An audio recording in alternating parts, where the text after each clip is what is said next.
No, like this one thing that I've started to kind of pay attention to a lot more recently is like when you know that you have the audience. Like when you know that like we're locked in and we're on this ride together, that is such a good feeling. And when you don't have them, for whatever reason, oh, it hurts. It does hurt, Oh, yeah. you're like, why aren't you with me? Why am I? Come on, what do I have to do? Come, we're doing this, right? But that's also when I like dig in the hardest, and I'm like, why didn't I get him? What happened there? Like, was the entry weird? So often I think like it's how you come in can just like dictate the rest of the gig. Like, are they with you from the start? First sort of thing? impressions. First impression for sure.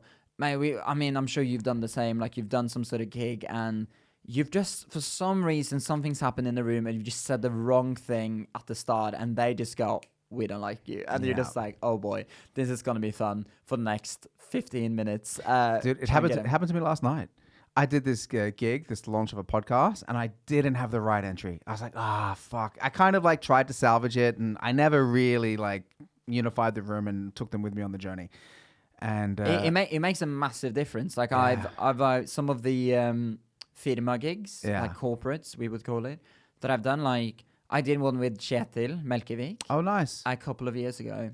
And I do so much. Like I call up the manager and I'm like, hey man, have you got any like funny stories from like the office, whatever? Made like some jokes about that, made some little gifts and stuff, and it just made it so much easier when I actually went into material. Because they already liked me. They were already like, yeah, let's sit. What else have you got to say? Oh, you made gifts? Yeah, I mean, really? tiny things. Yeah. So like, for instance, one guy, he had two of his sons were already working at the company. Yeah. And then he had like his daughter was about to start and he had like another daughter after that, I think. So I just made some jokes about that and I was like, and my gift for you, and it was like condoms or something like that because you got too many kids or whatever. It was like, it was not like genius stuff forever, but it's personalized. They liked it. Yeah. They liked it so much because you're making jokes about them, but it is a lot more work. Yeah, but it's worth it. You're right, man. You made it really personal and you bought gifts, so automatically they fucking love you. Yeah, but it is weird though. Like it is like, I feel like so much of being a stand-up comedian is that you just have to be okay with things being a little bit awkward. Like when I'm calling up, like, so this was like 3 different branches. There was one in Stavanger, one in Bergen, and one in like the Netherlands or something. When I'm calling all of those managers, they're all a bit like, what the fuck is going on? They're all a bit like, okay, yeah, maybe we can find some stories or whatever. Like, it is a little bit awkward, but you just sort of have to be okay with that, I think. And then it was so worth it. I'm so happy I did it. Dude, I love hearing that, man. I love hearing that you went to like the extra length to make all those calls and go through that, those awkward conversations to get the experience that was best for them, but also best for you. Yeah, it was a great experience, and it just comes from me doing corporate gigs before where like I've just, the first one I did, I was like, I'll just go up there, I'll just do my stuff, like they'll dig it. And then you go up and they're like, who are you? Yeah. We didn't know there was going to be stand-up comedy on. And why are you just talking in this weird little rhythm that you have got going? Yeah. No, you're and that's right. awkward. That's very awkward. Yeah, it is awkward. That's kind of what I felt like that happened to me last night before we met at that first gig. I felt like I never really, you know what I mean? Like there was just something that was off. I think I kind of know what it is, but it's... But then you learn from that, right? That's exactly the great thing about stand-up, because you will have loads more of those gigs coming up. Yeah. So now you've learned from that. I still do mistakes all the time that I go, okay, you got to learn from that. And that's the best thing about stand-up. You get to go again, man. Like maybe not at the same night, at the same time, but you get to go again. You can do it other places. And when they love you, they don't know that there's a bunch of other people who had to deal with like the first time we were doing stuff and, had to like go through like a bit of like an awkward sort of moment there. But I also do think, we're talking about like going the extra mile and stuff. That is something that worked for me doing that.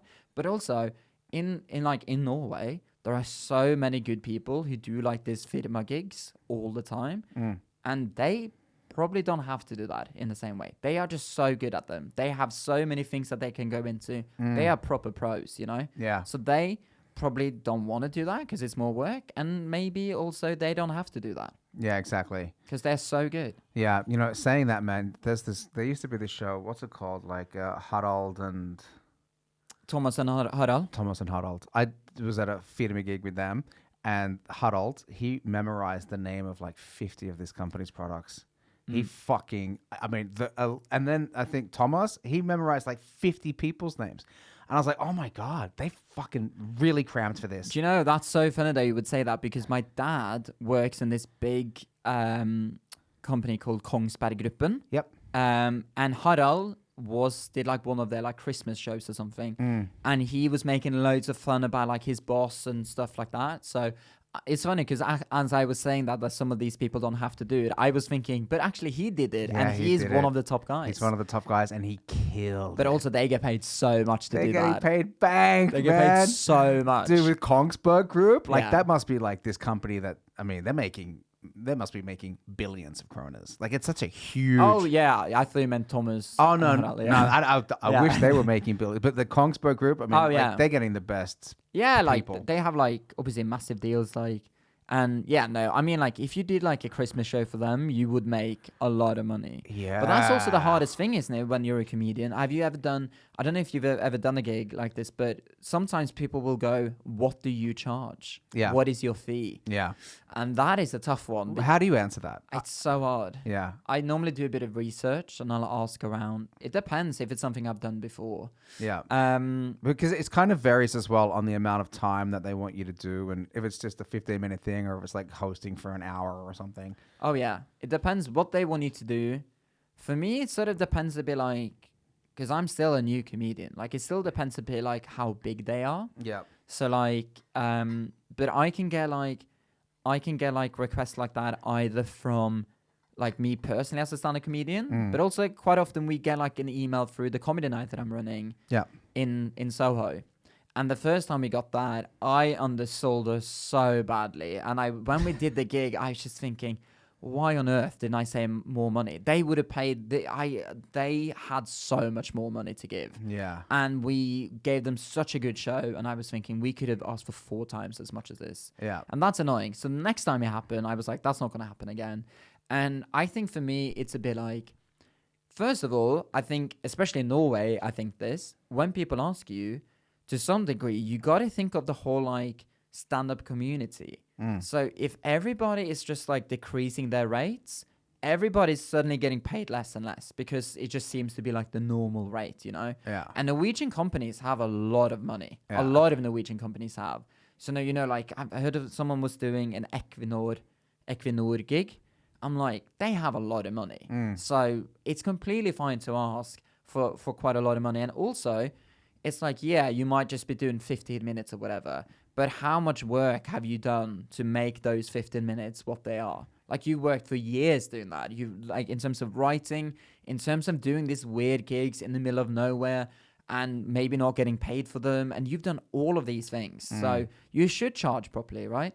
Yeah. And the other thing that I think of is what is the least, because sometimes those corporate gigs are not that much fun. They can be fun, but they Yeah. can also be like horrendous. And I'm like, just for the stress that I know is going to go into my head about Yeah. doing this, what would I at least have to get paid to actually do this? That's what I think. I think, what would I be happy with? Yeah. What would I be happy with? And I go, you know what? Sometimes I'd be happy with this, and sometimes I'd be happy with a lot more because I don't really want to do that. Yeah. Yeah. Good point, I think. Yeah. So I think that's a good way to do it. But also, I think it depends like a bit where you are. If it's like, well, you know, I need experience to do in terms of doing these gigs, which are very different to doing like a comedy club. Because when you do a comedy club, they are in your house. But when you're doing these sort of corporate gigs, you're in their house. Yeah. So the power dynamic is completely the opposite. Yeah.